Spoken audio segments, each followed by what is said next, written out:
Hi, my name is Mike Keenan, and I have an interesting video for you today. So let's get right into it.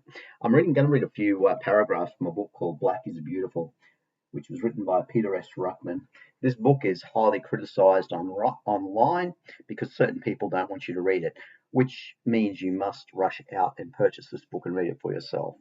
So let's get right into it and begin. In Zechariah chapter 5, several UFOs show up.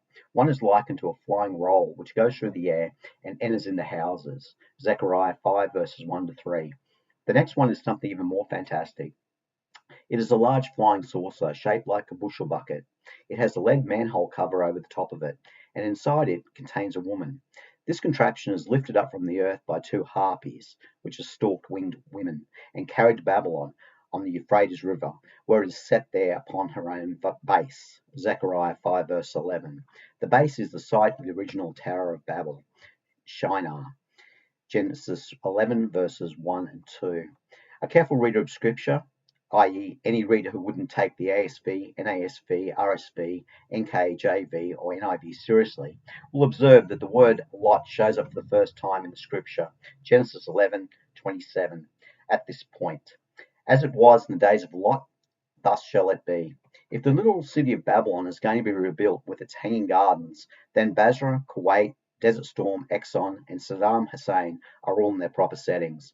Clarence Larkin, back in 1929, taught that the literal Babylon will be rebuilt and will become the international capital of the UN with an African, Asiatic, European confederacy. Okay, next. Look, I'm going to make the suggestion that Tower of Babel is going to be rebuilt, but this time it won't be vertical, it will be horizontal. There's currently a project underway in Saudi Arabia called The Line, and I'm just going to read you some quick information off Wikipedia. The Line is a linear smart city under construction in Saudi Arabia in NEOM, Tabuk province, which is designed to have no cars, streets, or carbon emissions. The city is one of 9 announced regions of NEOM and is part of Saudi Vision 2030. And the year 2030 seems to be a key number that is used by a number of globalist organizations. Now, let's read this part. The original plans were for the city to be 170 kilometers long. So this time I'm suggesting, the Tower of Babel won't be rebuilt vertically, but possibly horizontally. Now, next. This is interesting.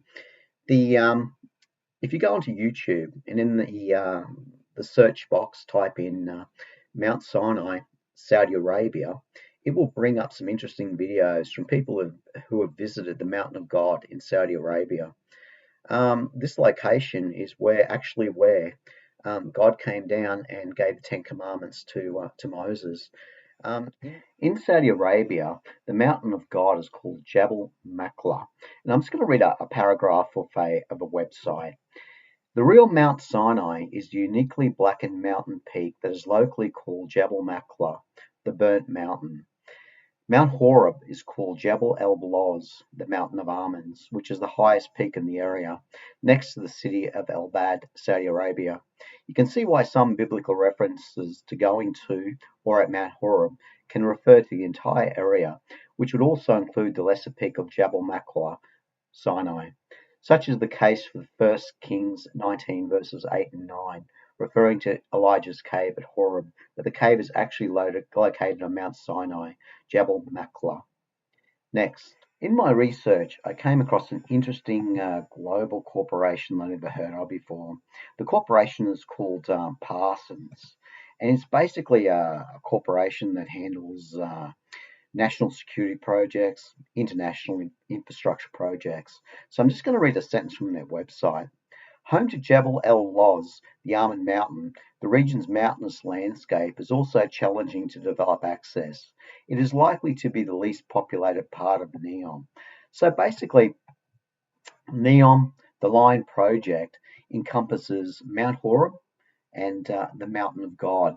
So these are certainly interesting times. Look, I'm going to leave a link to all the information I've discovered in the description box below, and that may be a good starting point for your own research. Look, I'm also going to mention that in the YouTube videos I mentioned earlier about Mount Sinai in Saudi Arabia, that those videos bring forth archaeological evidence, and it's just amazing to view. It truly is amazing. It's like a time capsule. Anyway, that's all I want to say for now. God bless. Bye.